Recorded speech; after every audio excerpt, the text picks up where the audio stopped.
Hey, it's me, Vicki Marie. Happy Easter Sunday. Anyway, I've just woken up to this article and I thought I would share it with you, so I know you'll find it interesting. Okay, so this is Sky News. I'm just on my second coffee of the day. I'm just waking up, coming round. And I saw this. I like Sky News. I always look at Sky News in the morning. Don't know why really, but anyway, only to find this article. How it's all about us. How TikTok idiots, and wild conspiracy theories are disrupting police investigations. And I'm just finding this very interesting because you don't get this in America. When I've been following cases in America, I think the law enforcement agencies very positive as far as um, social media is concerned. They recognise there's problems, isn't there, with social media and police investigations, but also there are positivities. Gabby Petito, I'll always go back to Gabby Petito's case. I don't believe we would ever have found Gabby Petito's body, or it would have certainly took a lot longer if it weren't for TikTok idiots or, YouTubers. Anyway, officers warn. This is Britain. I tell you, Britain is trying to close things down, I think. Officers warn online speculation and misinformation can have real world consequences that put innocent people in harm's way. Now, I do agree with that. I mean, at the end of the day, social media can get out of control. And, I always try and stick to facts with whatever case that I'm covering. But sometimes, you can't help it. Human nature, people do speculate. But no more than the mainstream media. I mean, most of the time, unless I actually go to a place or look into things a little bit more, often I am quoting mainstream media. That's where I get my information from. Um, Anyway, they quote these three cases. Ollie Stevens, Nicola Bulley, of course, and Gaynor Lewis for causing, upset, speculation, etc. So, and the investigations into these cases were impacted. Now, I think the Gaynor Lewis situation, I think the police dealt with that quite well because they learnt from Lancashire police what not to do, didn't they? As far as the Nicola Bulley case was concerned, I think that was affected by the police were useless. Then there was the fiasco of the dive specialist saying that she definitely wasn't in the water. That all contributed to conspiracy theories, didn't it? And Ollie Stevens's case, I have to say, even though it's in Reading, which is, I lived there for 8 years, I don't know a lot about Ollie's case and how social media might have impacted it. Nicola Bulley case, yeah, obviously it did. The Nicola Bulley case was such a, it was world famous, wasn't it? So, do we have a serial killer in the UK pushing people or drowning people in rivers, canals, lakes, etc.? A TikToker cheerfully asks in a video that has attracted more than 300,000 views. To me, this is the crux of the mainstream media's sort of campaign against social media. Is they realise that social media is getting more views than they are. That basically, to me, is the exact reason they don't like it. They don't like it, and I suppose it must be galling a little bit. They can't, especially after the Leveson inquiry, they've got to be so, correct in what they say. They'd love to speculate. They create speculation in different ways, don't they? They print these pictures, put these pictures up of people smiling when their wives have gone missing. They're the ones that push these images, and then social media latches onto them. They do, and they, oh, this is strange, but it's mainstream media that do the interviews with the people, make them look suspicious. Anyway, this particular, I don't know which TikToker they're talking about, uses mainstream media reports of unconnected women found dead in the water across the country. Now, I do agree with that is wrong. Since the Nicola Bulley case, everyone notices river deaths now, don't they? And try and find connections. There'll be some obscure, or that, I don't know, they've both got relatives in a certain city, or both got a dog whose name begins with M. There has been a lot of that, and I stay away from that completely. And I know that people do sort of get worried by things like that, because I receive a lot of emails about that kind of thing. I never do a video connecting, people. The thing is, women and men have died in rivers for years. The trouble is, we never noticed before. That's basically what it comes down to. I don't believe there's any more. It does make you feel like that sometimes. I've got to a point where I'm actually anything to do with water, I don't want to know. But I do think that is just because we're noticing it more.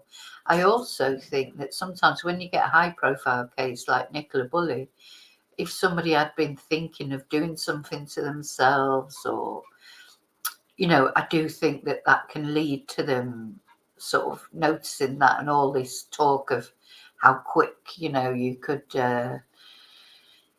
die, etc. I think that doesn't help with anyone who's already thinking of doing something to themselves. May think, oh, a river, maybe they didn't think of a river before. So I do think these famous cases, or these notorious cases, can create copycat things.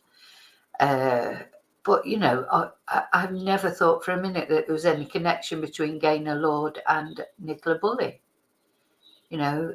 It's just, to me, I don't think that. I never thought that, and I've never sort of said that in a video. Because also, you have to have a basis. If you think that Nicola and Gaynor are connected in some way, you have to prove it. Anyway, this particular TikToker, uses mainstream media reports of unconnected women found dead in the water across the country, Google Maps, and studies published online to add credibility to the baseless theory on her account, which has more than 90,000 followers and more than 2 million likes. I'd like to know who this is. I don't know who it is. I probably would recognize the name. I don't really watch don't watch TikTok at all. Occasionally watch YouTube, but not much. People have always been interested in solving a mystery, says criminal psychologist Dr. Amanda Vickery. But now people have access to tools they didn't have 30 years ago. So this is true, social media, we can go all over the world looking at scenes of crimes, accessing police details, talking to people from the area that we could never have done before. So the average person can search social media accounts in various online databases, pour through interviews and transcripts available online, and look through pictures and videos that are available related to various crimes, all from the comfort of one's own home, she tells Sky News. Of course, accounts, Facebook, Instagram, etc. But when mother of two, Nicola Bulley, went missing while walking her dog in St. Michael's on Wyre, gosh, it's just the mention of that place. It's like that place was off the map before, now it's on the map. The amateur detectives moved offline as they descended on the Lancashire village to carry out their own investigations at the scene. Yeah, that probably was unprecedented, but that again, that is the police's job to control that. You know, they were allowed to do it, and they did it with the best will in the world. Most of them, I'd probably not. You know, you got some that were just using it as a way to, I don't know, build their channel or whatever. But I honestly think that most people who get involved in these kind of things, they are genuinely interested, feeling, you know, thinking they can help in some way, thinking there's been some sort of misjustice, injustice, and they're genuinely trying to help. And it's the police's fault, really, as far as that. All the people that supposedly went there, it is the police's fault for not controlling it. Because if they would have cordoned off the scene right from the beginning, it wouldn't have happened. So this is what happened then with Gaynor Lord. They dealt with it much better, didn't they? They controlled it, and it didn't reach the sort of fevered hype of the Nicola Bulley case. Anyway, during an intensive search and amid worldwide media attention in the weeks before the mortgage advisor's body was found in the river, detectives said they were inundated with false information, accusations, and rumours which were distracting them. Yeah, but you know, they have to deal with it. They have to deal with it. It's not, this is what I say all along. There's no point saying, oh, this shouldn't happen. It's happening.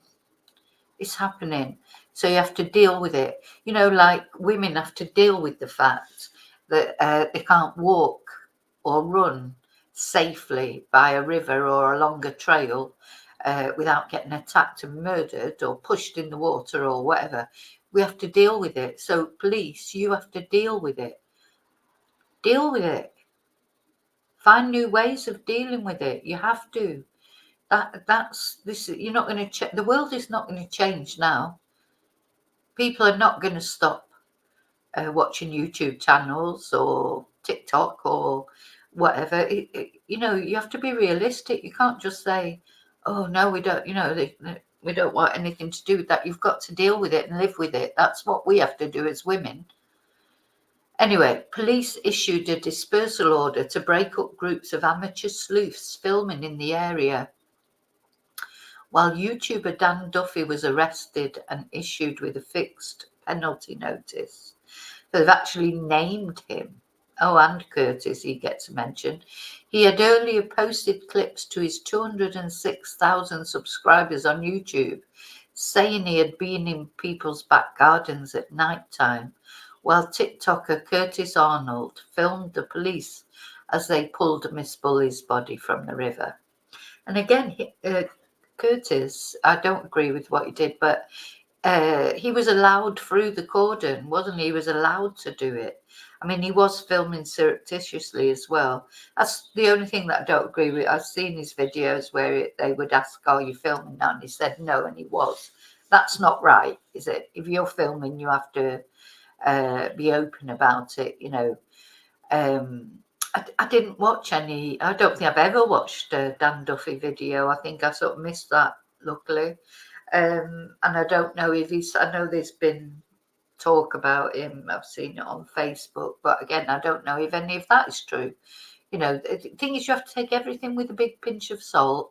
If it's not actually backed up by evidence, it's no good saying, "Oh, anonymous person said this," or "this was on somebody's YouTube, somebody's comments," or you know, you need proof of anything really. I don't know anything about Dan Duffy. All I know is there's been a big kerfuffle about it, but I don't know any more than that.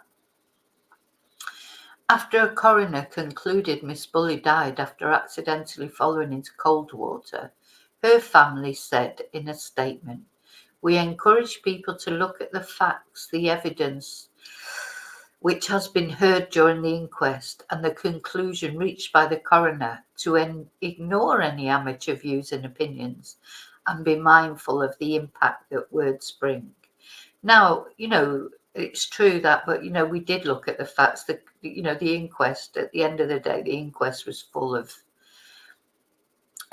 inconsistencies and, you know, too much to go into now, but I've done enough videos about it, and I've sort of come to a point now where, as I think I've said, is as far as Nicola Bulley is concerned, as much as I still feel that there's something not right, I don't see where you can go with it if the family are happy with it. You know, where can you take it? Where can you, you can't just keep going over the same thing over and over again. But we know, those of us who know the Nicola Bulley case, we know the reasons why we felt uncomfortable about it. Most of the opinions I had were based on the fact that she definitely wasn't in the river. Now we're told that she definitely was in the river. So now I've just got so confused with all of it, and the family don't want any more investigations. So you've got to respect that and see what happens in the future. But anyway, TikTok idiots. But the speculation continued online, where a video addressing the criticism of TikTok idiots a year after her disappearance, the serial killer theorist says, personally, in my mind, any attention to the case until full answers are given is positive. Now, again, I don't know who this is, if it's the same person they're talking about. But he's talked about, see, we don't know what the full answer is. That's the trouble. And how will we ever get a full answer if the family aren't interested? So this person, whoever it is, says, I work with missing people's family all the time, and I think you will find most of them fight to get any articles out there at all. Anything in the public, that's what they dream of, is just someone taking them seriously. Now, I think that's true, but not in this case. The family don't want it. The family don't want it. So it's not a question of, and I agree. When I went to Madrid for Anna Knezevitz's case, I knew that a friend was happy that I went, and that I haven't spoken to her actual family. Maybe I should try that one day. But I know that they're looking for answers. That's different from when the family is saying they're happy with whatever it is, whether we are or not. It's not our family member. There could be many reasons why they were happy with that inquest result. Personally, I think it's because they were just relieved it wasn't a self-deletion result, but it should really have been an open verdict because there was no proof for anything else. But maybe they pushed for it for insurance purposes, for whatever purposes. I don't know. But at the end of the day, that was the result. And, a lot of people have tried to,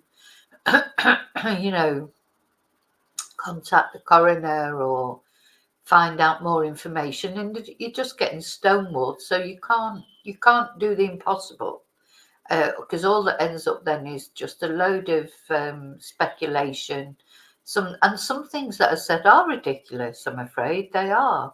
To think that it's a serial killer going around pushing people in rivers, personally, I don't think is true at all.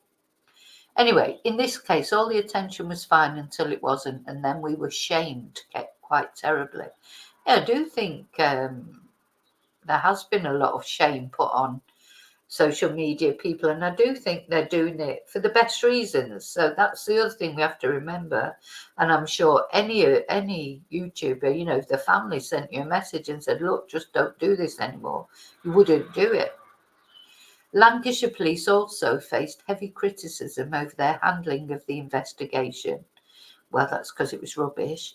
And former Metropolitan Police Detective Chief Inspector Simon Harding says that the case shows the damage that can be done when officers allow too much access to the public. That is not true. That is not true. The damage was done because they cocked it all completely, and actually they weren't transparent with it. They tried to there's this general feeling of things being covered up. He says lessons were learned by police searching for missing mother of three Gaynor Lord, 55, whose body was recovered from the River Wensum a week after she disappeared in Norwich in December last year. It will happen again. As wild, unsubstantiated theories and speculation again spread online, officers cordoned off the scene. There you go, they should base it thing. I'm not even a police person, and I know that. Officers cordoned off the scene, preventing a repeat of the interference of social media investigators, says Mr. Harding. But that is just, it's not even anything to do with social media investigators. If you don't cordon off a scene, so they're going to let they think there's a body there in the water somewhere. The Lancashire police said that from day one. She's gone into the river. So they allowed the public to just, while they were searching for this body. So it's a good job Peter Folding didn't find her, because what would everybody have just been taking photos of it? Because at that time there was a lot of people around. You've got to cordon places off. You don't want the public coming across a dead body or seeing you find a dead body. It's just, at least you ask publicly for people to stay away, but really it should have been cordoned off. Why? What? That's just so obvious. Anyway, it will happen again because true crime is so popular, he tells Sky. Police have to look at their messaging and control crime scenes. It's just like, duh, it's not rocket science. Controlling crime scenes is essential to stop this new phenomenon of armchair sleuths thinking they can solve a murder when 30-odd detectives can't. Well, really, I think they're just trying to help most of the time, but anyway. So, Detective Sergeant Ben Stevenson of the Metropolitan Police defended his colleagues from their amateur counterparts online during the hunt for wanted Clapham chemical attacker Abdul Azedi. Hours upon hours of CCTV footage has been painstakingly reviewed, and my colleagues involved deserve huge credit, he wrote on X. There are some wild conspiracy theories being peddled, best ignored. Police accused of lying. Now, that Abdul, they weren't transparent about that, were they? That was the thing. So once they said they were searching in the river because they felt he had gone in the river, when really I think it probably transpired that they actually saw him going in the river, jumping off the bridge, because there was CCTV everywhere. I'm not really quite sure why they didn't just be honest and say that, but they did say they thought he had gone in the river. And then, of course, there have been conspiracy theories. People say, no, he's not really there. He jumped on a boat and, he went in the river and he's dead. He's been identified. But one well-known TikToker, I'd love to know, I wish he'd know, because I don't know who this is, with hundreds of thousands of followers, I know it's not me then, made a sceptical video outside Scotland Yard after police said Azedi had gone into the River Thames and continued to accuse police of lying, even after his body was found unidentified, in a clip with 1.7 million views. I've got to say, I don't agree with that. I mean, what you've got to think, why would the police lie? I mean, there are conspiracies, I'm sure, but I don't see, this was a twonk who went, attacked his ex-girlfriend with acid or with some corrosive God, I can't even think of the word that I want to say, with some corrosive stuff, and then, he's taken his own life. That does happen. Not everything is a conspiracy. Anyway, TikTok's policies don't allow inaccurate, misleading, or false content that may cause significant harm to individuals or society regardless of intent, but it doesn't cover information that is just inaccurate or myths. Now, it's funny because as far as I don't know about TikTok, because I don't go on TikTok. I don't post occasionally, maybe on TikTok. It's just, I haven't got time to do what I do on YouTube. Never mind go on to TikTok as well. But what I found on YouTube, oh my God, they pull you up for any little thing. Every video is limited monetization when you do true crime until they assess it and then decide. And then some of them, they keep it as limited monetization. I've just given up wondering about it now. I just put my videos out and see what happens, because you try and judge it, try not to put anything too controversial. nothing too graphic, but sometimes you can put things in the title or the thumbnail that are really graphic and they don't pull it up. It's very strange. You just cannot judge, but that's true crime. Once you're doing a true crime channel, I think practically every video gets pulled up to begin with. That's what I've found anyway. So I don't know what TikTok's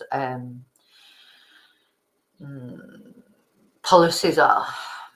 Unlike in the search for Miss Bulley, officers had control of the Azedi investigation, says Mr. Harding, with CCTV coverage of both sides of Chelsea Bridge.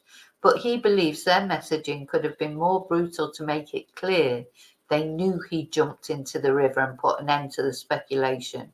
And I agree with that, because I think what they forget is, like, they treat the public like they're idiots, like they can't be, this delicate information can't be shared. But I think people would have felt better knowing that he had definitely jumped into the river, because people were scared. This guy's wandering around, he's just thrown a corrosive substance at someone, giving them life-changing injuries. And so, of course, people probably felt better knowing he'd gone into the river. No offense to his family, but people were scared. While a senior investigating officer won't be thrown off the scent by someone having their own investigation, he says, police do monitor social media, and in high-profile cases, the hundreds of thousands of messages can add to the workload, which of course they can, but they can help too. I don't see how they're going to stop, what they're going to do, make people can't make comments, or I say it's already on YouTube as far as comments are concerned. Oh my God, comments seem to disappear left, right and centre. You've only got to put, the wrong word in there and it goes into hidden comments.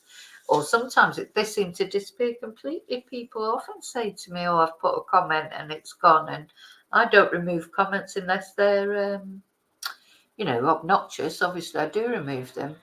And certain words are not allowed to go straight onto my comments. They go into hidden comments, and then I go through and make sure they're all right. And that's because of trolling in the past. You have to, but it makes you wonder where these other comments go. Speculation can also create unnecessary fear in the local community, and police should be on the front foot to squash false rumours online.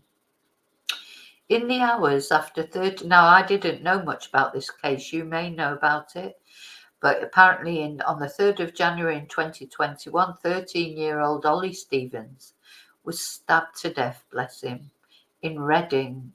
Gosh, just terrible. And there was a claim that a girl had put £154.94 bounty on his head, and it was shared tens of thousands of times on social media.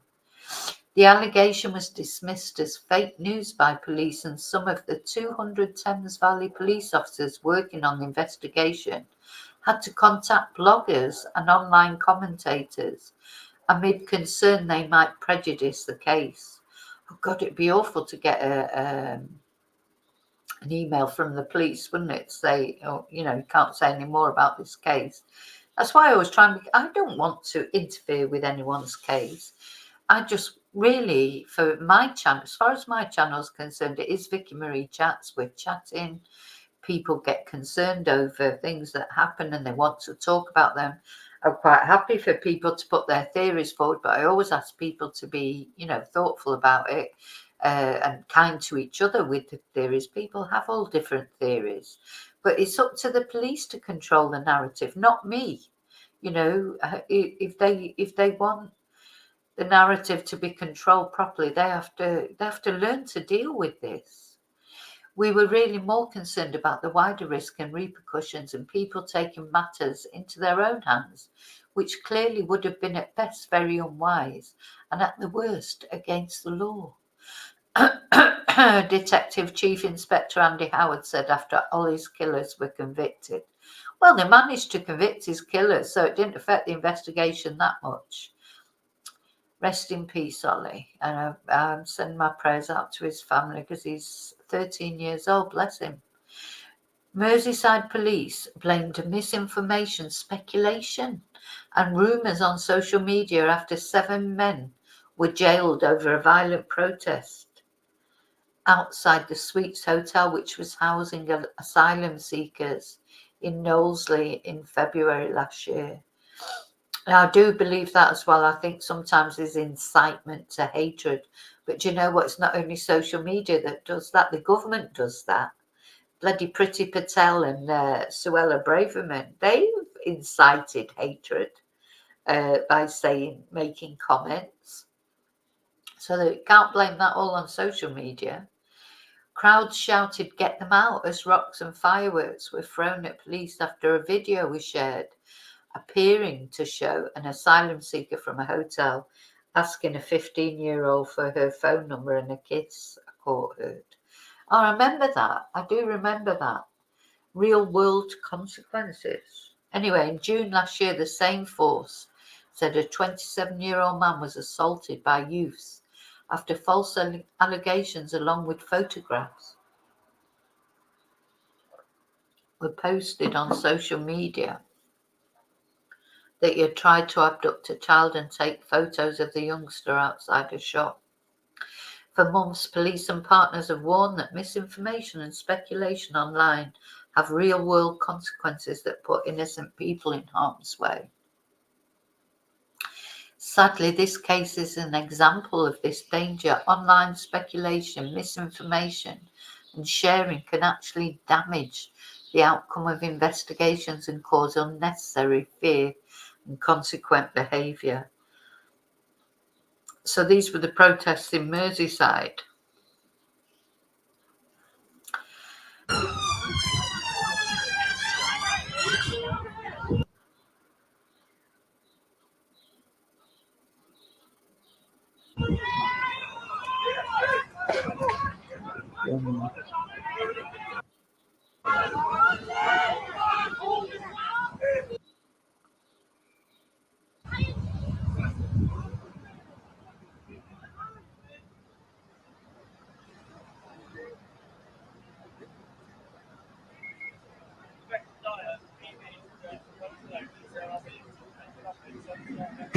I mean, that does look very scary, doesn't it, with the fires going, etc. So,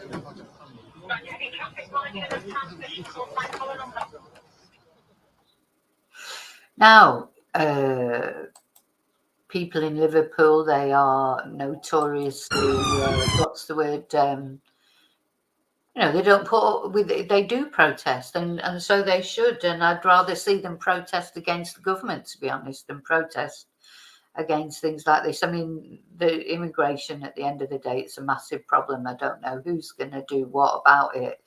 It needs dealing with better. The refugees should not be in hotels. I've said what my theory is. They want to sort out these empty prisons and get them up and fit to live in, and put the refugees in there while they're being processed. So obviously for people to know that refugees are in hotels is an irritant. It just, that's not rocket science either. Of course it's irritating. The other thing that it does, it puts up the prices of hotels. So, when you go, I've noticed that if I go and stay in the UK, that like the budget hotels, if I ever need to stay in a budget hotel like a Travelodge or a Premier Inn, they're twice the price they used to be. Everything's, it has made a difference, and people are resentful, and that's another thing that I think has to be dealt with. You can't just tell people shouldn't be resentful. People are resentful, and that's it. So you've got to deal with it. You've got to stop people being resentful by, dealing with things in a better way. But that's what happens when you have a rubbish government and they can't deal with anything. They say they're anti-immigration, and I'm not anti-immigration. I believe it that refugees have a right to present themselves and claim asylum. I do believe that anywhere, but that's a problem everywhere, not only in Britain. Even in Spain, it's causing problems. In Australia, in Ireland, It's everywhere, you know, immigration problems, America. There's a huge migration, because what's happening now is people who are living in countries that are not, you know, fit to live in for whatever reason, and they're moving around. They are moving around. That's just, so you've got to deal with it. You can't just say, oh, it shouldn't be happening. It's happening.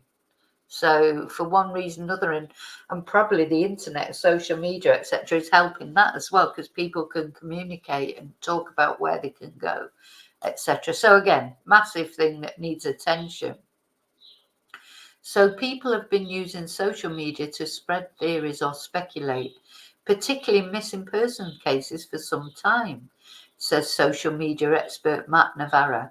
Of course they have. People have always been interested in true crime. It's just now maybe we've got more access to things. But anecdotally, it seems to be on the rise, he says, as platforms such as TikTok, Reels, I don't even know, is Reels the Facebook Reels, and YouTube increasingly act as the main source of news for some demographics, particularly younger people. And this is where the crux lies. You know, the mainstream media is in disarray because a lot of people aren't even watching the mainstream media. I can't even remember the last time I had my TV on. My son, he never watches, ever. You know, he gets all his news from his phone. And now I think increasingly older people are doing the same. It's not just younger people. So it's about being part of the story rather than a passive consumer of news, he tells Sky. Yeah, now we don't just accept everything that's fed to us like we would have done once. Conspiracy theories, emotionally charged topics, undoubtedly spark the greatest reaction emotionally and draw the most attention. It's a hotbed of engagement. So social media algorithms, sorry, I'm just laughing here because look, it's a hotbed of engagement. Social media algorithms mean that certain topics are particularly engaging. More of that topic content will be shown to users, while the popularity of posts incentivize creators to make more. And then right underneath, it's got follow Sky News on WhatsApp. You know, Sky News are trying to keep up with everything. They, you know, the mainstream media is just dying, really, and they're trying to become a part of it. But it's this usual, you know, when you look on social media and you get like ex-policemen and ex-police women or whatever on there, say they're not social media, they're just YouTubers just like anybody else. Once they've not been in the police for 20 years, they're just making content just like anyone else is making content, and no different just because they were in the police force 20 years ago. You know, I worked for Ladbrokes 20 years ago, but I don't know anything about the sort of betting industry now. It's like, because it changes so quick. So everybody is trying to do it, but then they're criticizing. They don't like the popular, you know, they're criticizing that particular TikTok account or whatever that had over 90,000 subscribers. It's almost like a jealousy, isn't it? It's like they're getting more engagement than the mainstream media. And, you know, I agree, you shouldn't just give out wild theories. You can ask questions. I mean, you can ask a question and say, for me, something like that, you know, is there a serial killer pushing women into rivers? If I ever did a video on something like that, which I probably wouldn't, but if I did, I would definitely come to the end conclusion that no, there wasn't. So you can ask those questions. These are questions that people are asking. You know, the thing with social media is people do feel like they're chatting. You know, certainly my channel, that's what I want people to feel like, is if, you know, we were sat in a bar chatting, you could say that then, oh, do you think he's a serial killer? It would, you know, you're chatting. I suppose when it comes to getting 1.5 million views, then maybe that's when it needs looking at more. I don't know, but I don't believe in saying that's definitely what's happening, but I don't think it's a bad thing to encourage people to give their opinions and experiences, you know, and sometimes people might know something that the police didn't know, and something might come out that, well, that's what happened with oh God, what was his name? That horrible man who killed the cats, and that Don't Fuck with Cats, it was called on Netflix, the documentary about it. When internet citizen sleuths, I love this new expression, you know, oh God, what was his name? It's like an Italian-y sounding name. Magnotti, Magnotti, who was, murdered cats live online, and then eventually ended up murdering a person. And he was caught by internet sleuths. So, you can't just blank them totally and say, oh, they're all a load of rubbish. You've got to take the good, like with everything else. You've got to take the good and ignore the bad. So conspiracy theories, missing persons and crime are a hotbed of engagement because they tick all the boxes. Mystery, a story, real life. Is there something else going on? What's the conspiracy behind it? It's like a real life drama they can be a part of. While a single viral video which gets millions of views is unlikely to make more than a few £100 for the creator, some are looking to grow audiences and build their own brands, which could make them more appealing to advertisers. And it's true because, I know people seem to think, YouTubers earn fortunes or whatever. They don't, and unless they are like, having millions of subscribers, and it's. I would just say to anyone, sometimes you get people like, oh, you're making money off this and you're doing this, that, and the other. You try it. You just try it and see how much money you make off it. You don't make loads of money off it. I'm not saying don't make anything off it. I couldn't live on what I earn on YouTube. Definitely not. Couldn't, but it pays a bit, maybe the electricity bill or whatever. I'm not complaining about it. I do YouTube because I like it. I like doing these videos. I like chatting with everybody. I like, you meet such lovely people and you get lovely most of the time. But with all that, you're always going to get, your 5% of haters, and, hate away as far as I'm concerned now. I just think, well, what are you offering to the world that's positive? Normally, they're not offering anything positive themselves. So it is a human problem as much as an algorithm problem, says Mr. Navarro. If people want it, people are going to create it. While some clearly do it. So this Dr. Vickery, she says that although some clearly do it for followers, says Dr. Vickery, her research shows that people, especially women, have a strong desire to understand how and why a crime occurred so they can prevent the same thing from happening to them. And that to me is what it's all about. It's the psychology of everything. Why do people do these things? What leads to it? What lessons can we learn from cases? Can we prevent them happening again? Probably not. We'll probably never be able to prevent them completely from ever happening again, but we can learn from them. As women, we can learn how to improve our safety, etc. As men can do the same, or they can learn how to improve their partner's safety, or their daughter's safety, or their mother's safety, or their sister's safety. There's certainly a dark side to these online investigations, with innocent people being doxxed and having their lives ruined. But there are also a lot of people just innocently theorising about a case online. I hope I'm in that category. That's how I feel. I'm theorising about a case online, and building a community, because I think with my YouTube channel, hopefully this is how it feels. I've built a little community. We people enjoy chatting to each other. Sometimes I think I could just sit on the video going ma ma ma, and everyone's just having a chat in the chat. They're not really, it's like, oh, what's going on about today? Sometimes people like say that, or what we talking about. Because people like chatting between themselves, and it is a community. And it's a safe community, really, or it should be. That's why I don't allow anybody trolling, or, certainly not being nasty to other chatters, because it should be a safe community. sometimes people can't get out and about or don't want to for whatever reason. Maybe they've got a bit of agoraphobia, maybe they've got social anxiety, but they can go online and they can chat with other people, and they can, other people, you know, what I've noticed on my community, which is really, really nice. You know, people remember, like if someone's had a problem with it, they've been ill, or they've lost a pet, or you know, had something go on in their lives that's a bit traumatic.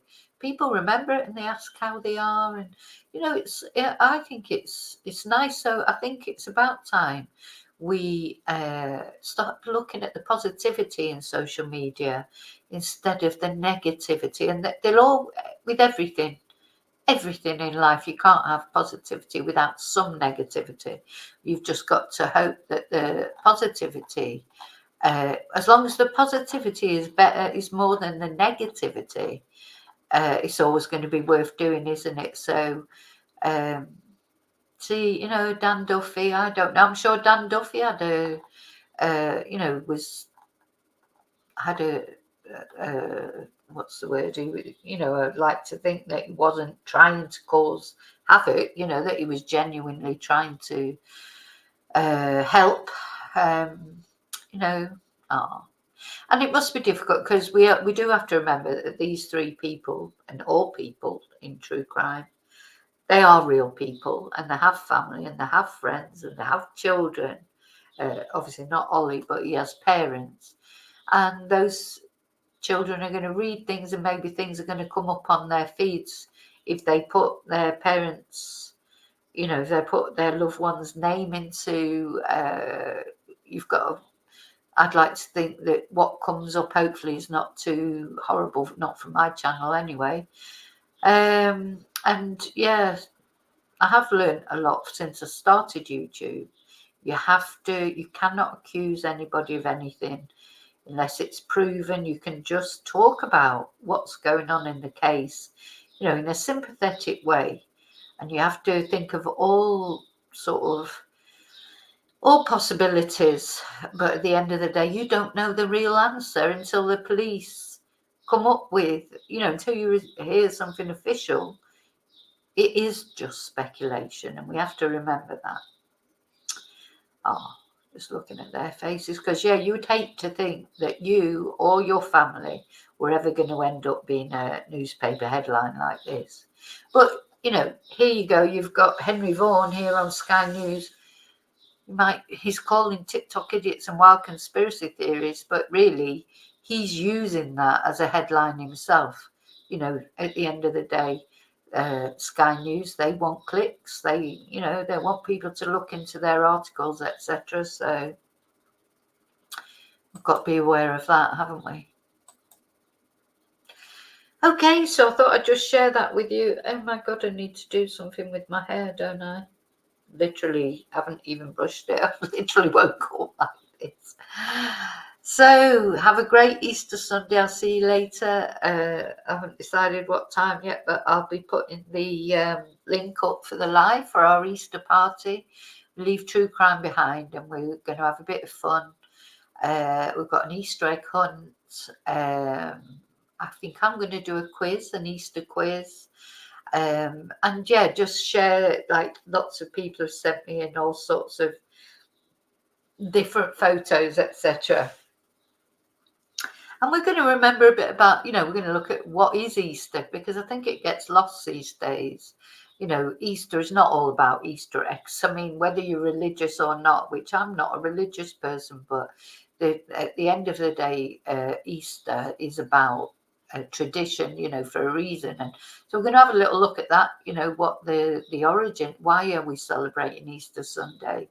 Because that can get lost in all the chocolate, I think, and the message of it. Because whether you're religious or not, as I say, I'm not a religious person. I do believe in something, but I don't believe in religion, because I think religion causes so many problems. But the message is, whether you're religious or not, the message is positive. So I'm all for anything that's positive.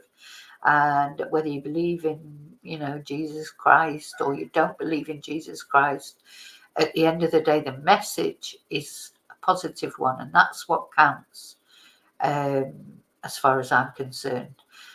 Not going to church every Sunday, or, as we've seen, as we saw last night with Ruby Frankie and Jodie Hildebrand, the Mormons probably went to church every Sunday, God-fearing people, kept their children locked up in a panic room, tied with duct tape. So you don't have to be a religious person to be a good person. And just because you're a religious person doesn't mean you're a good person. So on that note, remember to live and love wisely, carefully. Have a brilliant day. Don't eat too much chocolate. And as always, I'll see you very soon. And until then, may your God go with you. Thank you. Bye.